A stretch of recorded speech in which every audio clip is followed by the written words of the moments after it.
Bonjour et bienvenue dans cette vidéo. Aujourd'hui, nous allons parler d'un logiciel puissant, Excel.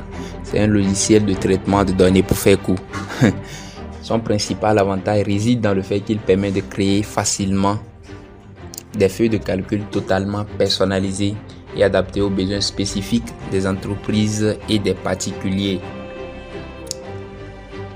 Excel est donc un tableau qui permet la gestion et la représentation graphique des données d'une manière remarquablement efficace, tout en offrant de multiples possibilités à ses utilisateurs. Avec Excel, la manipulation des chiffres et des données est très simple. Ce tableur offre des possibilités de tri, de liaison, de regroupement ou encore d'affichage sous forme de graphique.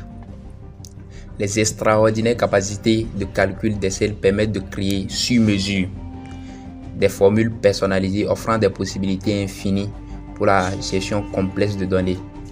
Ce logiciel est présent dans plus de 99% des entreprises et la plupart des employés sont censés le maîtriser. Bien que cela soit un peu complexe, Excel est assez facile à utiliser et il est important de le maîtriser.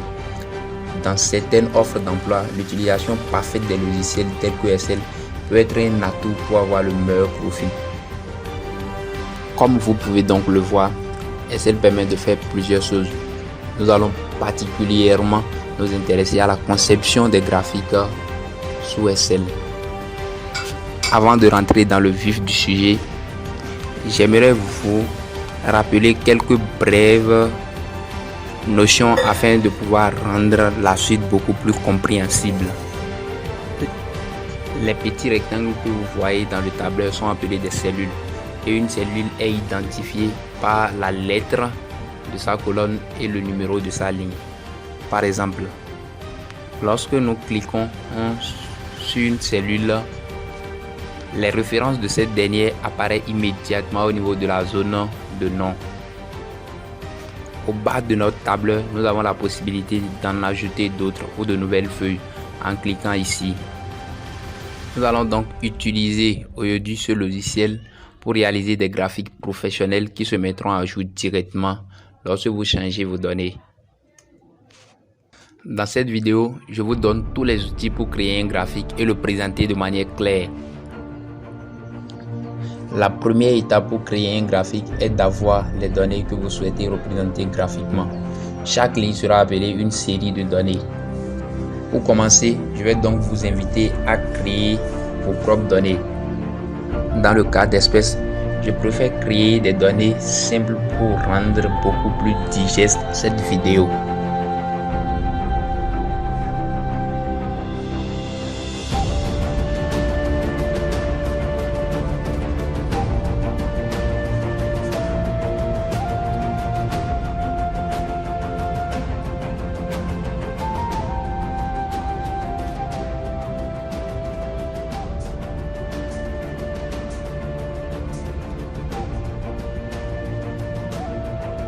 Vous pouvez donc choisir de reconduire mes données ou créer vos propres données.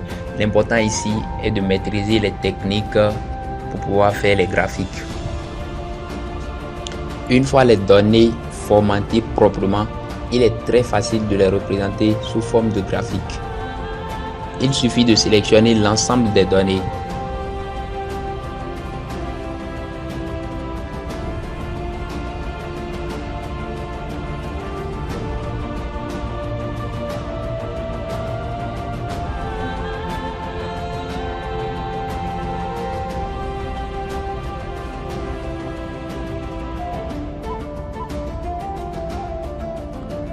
Puis cliquez sur l'onglet Insertion.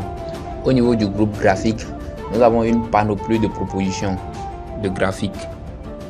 Nous allons commencer par les plus simples afin de remonter progressivement vers les plus complexes. Nous allons pour ce faire insérer un histogramme ou un graphique à barre. Ce type de graphique permet de comparer visiblement les valeurs de quelques catégories. Cliquez sur la flèche pour voir les différents types d'histogrammes et de graphiques à barre disponibles et faites glisser le pointeur sur les icônes pour afficher un aperçu de votre document.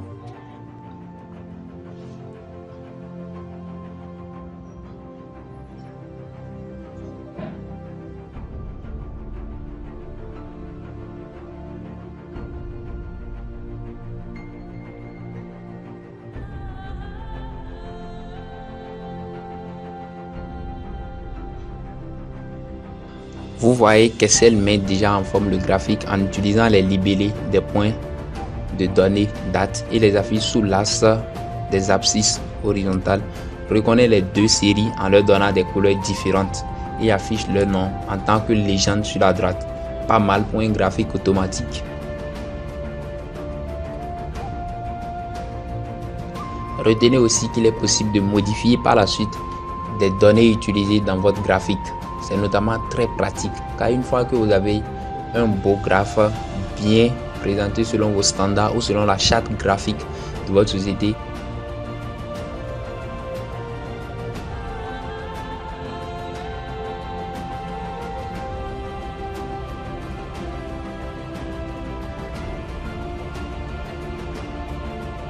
il suffit de faire un copier-coller du graphique puis de changer à quelle donnée il est lié. Pour changer les données sources du graphe, il suffit de faire clic droit et sélectionner les données. Une boîte de dialogue apparaît avec plage de données du graphique. C'est ici que vous avez la possibilité de changer vos données.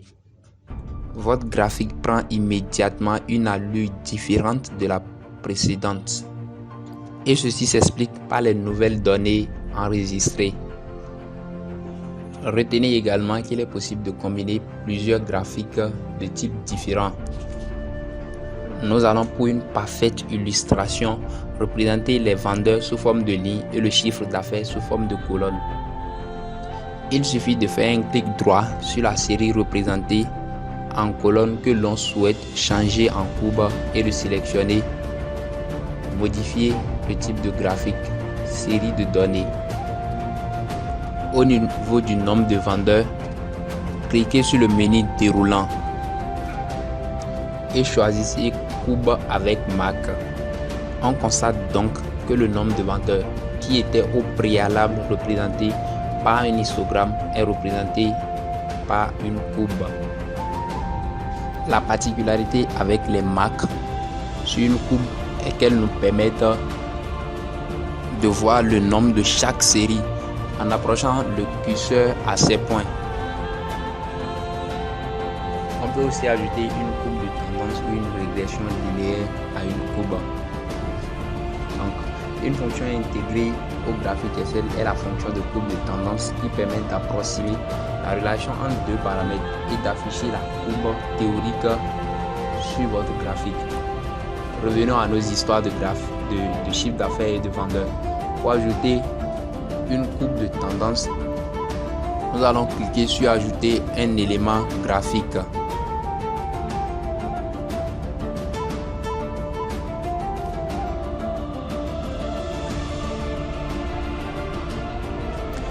Venez à présent sur courbe de tendance. Nous avons ici plusieurs propositions de courbe de tendance. Aucune, linéaire, exponentielle, prévision linéaire, moyenne, mobile. Vous avez donc la possibilité de choisir ce que vous voulez. Dans le cas d'espèce, moi je choisirai exponentielle. Revenons à présent sur notre graphique pour constater l'effet.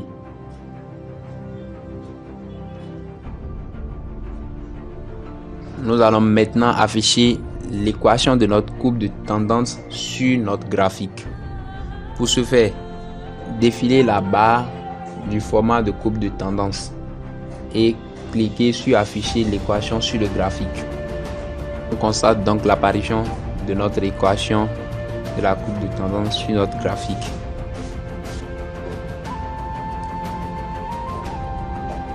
Format et présentation des graphiques. Dans cette partie, je considère que vous avez réussi à mettre toutes les bonnes données dans votre graphique.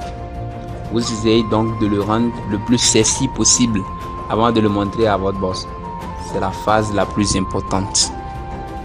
Au niveau du groupe style du graphique, nous avons la possibilité de modifier les couleurs afin de personnaliser la couleur et le style. Cliquez là-dessus pour choisir la couleur qui vous est spécifique. On peut aussi modifier le style visuel global du graphique en cliquant ici.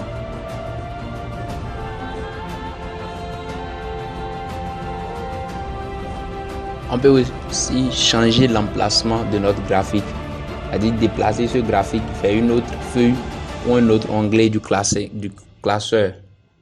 Cliquez sur déplacer le graphique. Une boîte de dialogue apparaît où nous avons la possibilité de choisir une nouvelle feuille, c'est-à-dire la nouvelle destination de notre graphique. Cliquez sur une nouvelle feuille et sur OK. On constate ici l'apparition de notre graphique sur une nouvelle feuille.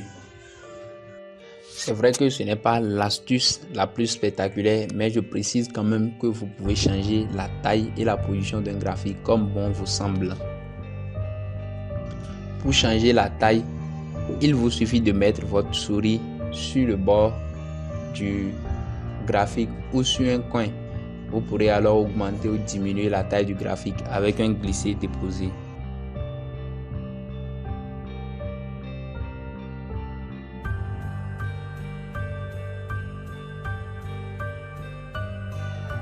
De même, pour bouger le graphique, il suffit de faire un glisser-déposer en cliquant à l'intérieur du graphique jusqu'à destination.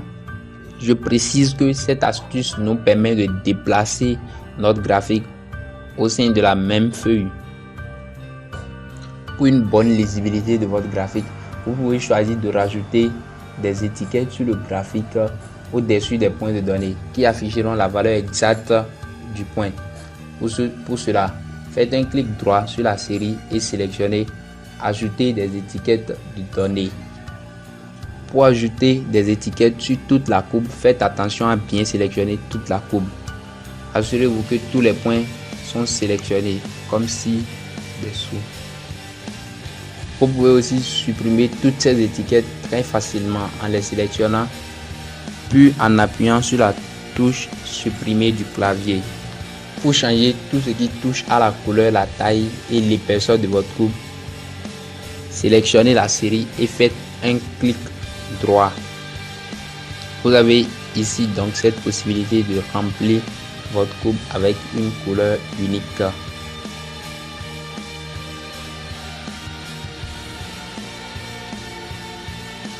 Vous pouvez changer plein de choses. Je vous laisse découvrir toutes les possibilités en fouillant par vous-même.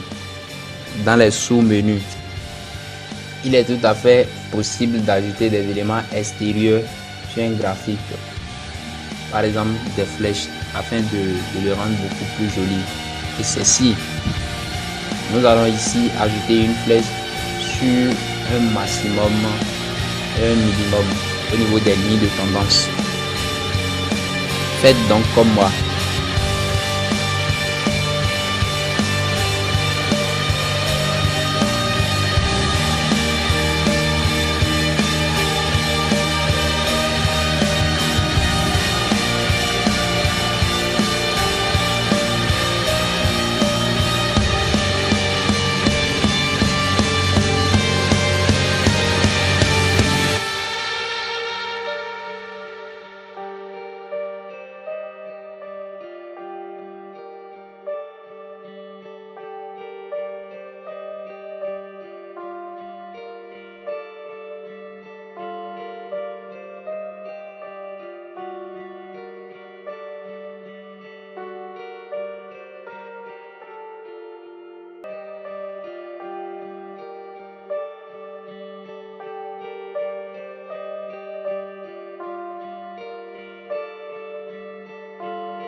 De la même manière, vous pouvez aussi superposer à votre graphique des lignes.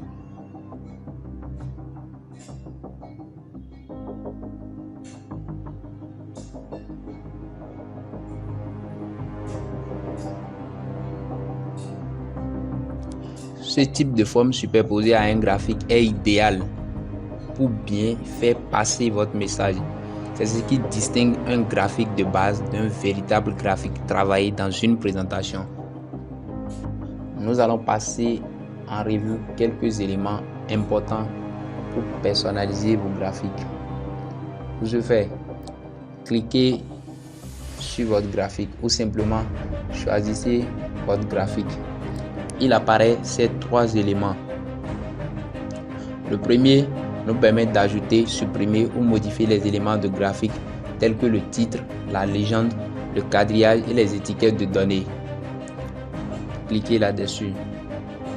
À partir de ces éléments de graphique, nous pouvons ajouter un titre à nos as. Nous pouvons donner un titre à l'as des ordonnées et à l'as des abscisses aussi. C'est d'ailleurs ce qui m'intéresse particulièrement ici. Donnons donc un titre à notre graphique. Moi, je choisis chiffre d'affaires et nombre de vendeurs.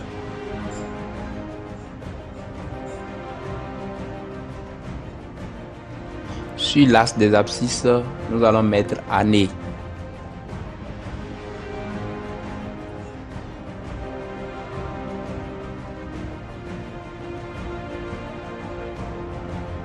Les plus curieux ici me demanderont, mais bon, pourquoi il y a 2 as désordonnés? Oui, ceci s'explique simplement par le fait que ici, notre courbe du nombre de vendeurs est choisi comme un as secondaire. Nous allons donc nommer chaque as pour une bonne compréhension de notre graphique.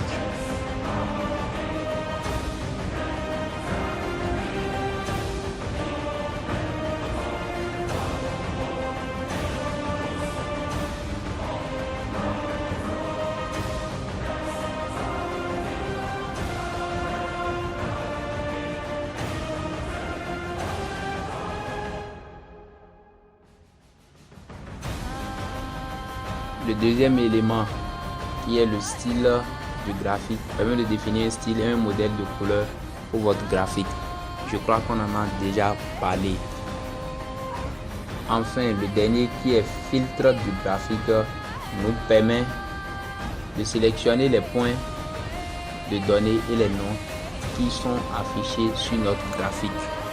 Cliquez là-dessus. Décochez ici chiffre d'affaires et venez cliquer sur appliquer.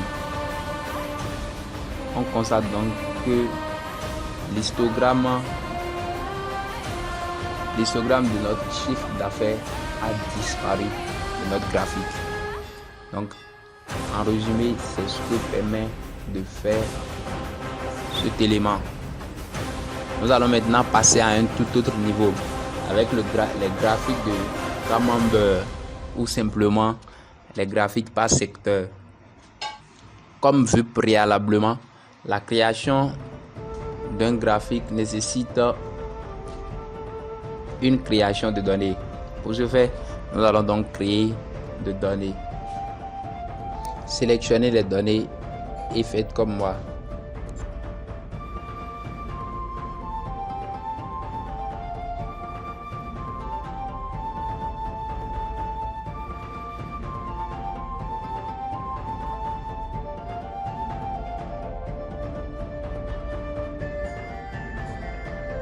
Nous allons à présent ajouter des étiquettes à notre secteur. C'est exactement la même procédure comme précédemment.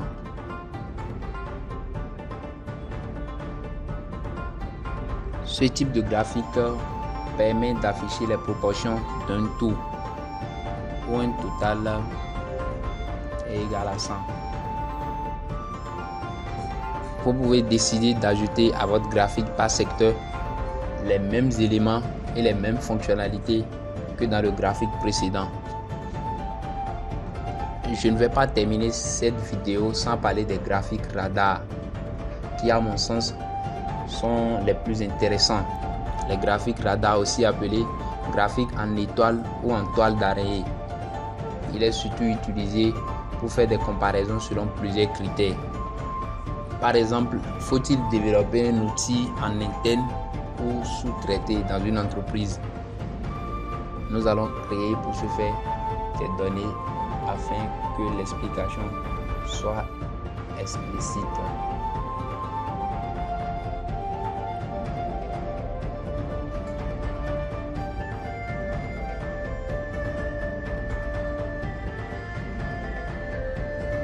Choisissez ces données. Dans l'onglet Insertion au niveau du groupe graphique, cliquez ici. Il faut donc choisir le deuxième modèle qui est ici, radar avec marqueur. Il permet de montrer des valeurs par rapport à un point central. D'aucuns me demanderont en quoi ceci est vraiment intéressant.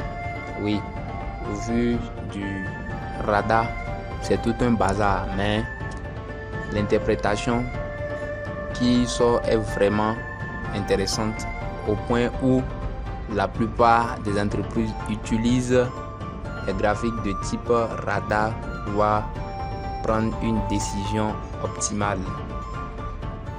Essayons donc d'interpréter ce dernier.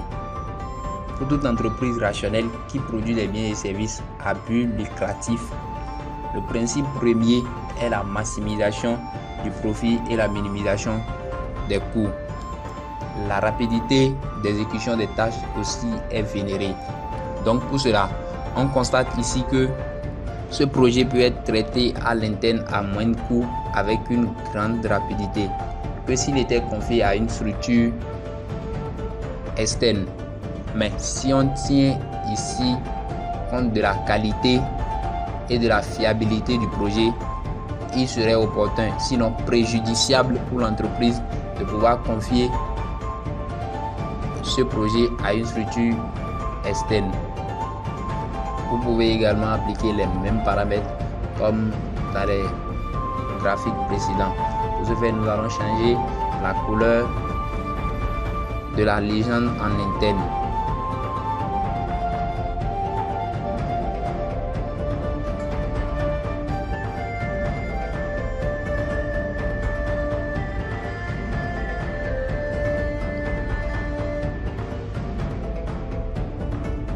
Comme vous pouvez le voir, ce n'est que quelques graphiques dans la pléthore présentée par le logiciel.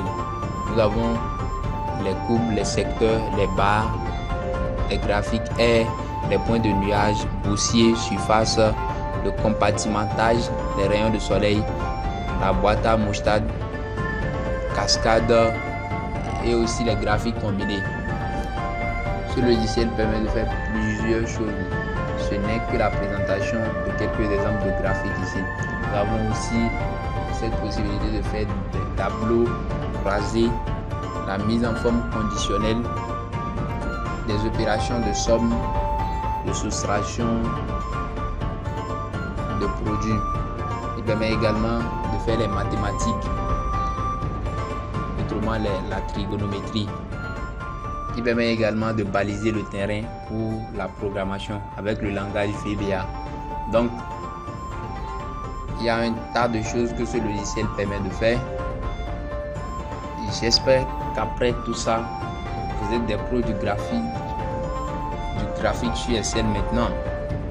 Si vous souhaitez approfondir vos connaissances dans la maîtrise de ce logiciel, n'hésitez pas à nous le faire savoir pour qu'ensemble nous puissions voir dans quelle mesure nous pourrons vous aider.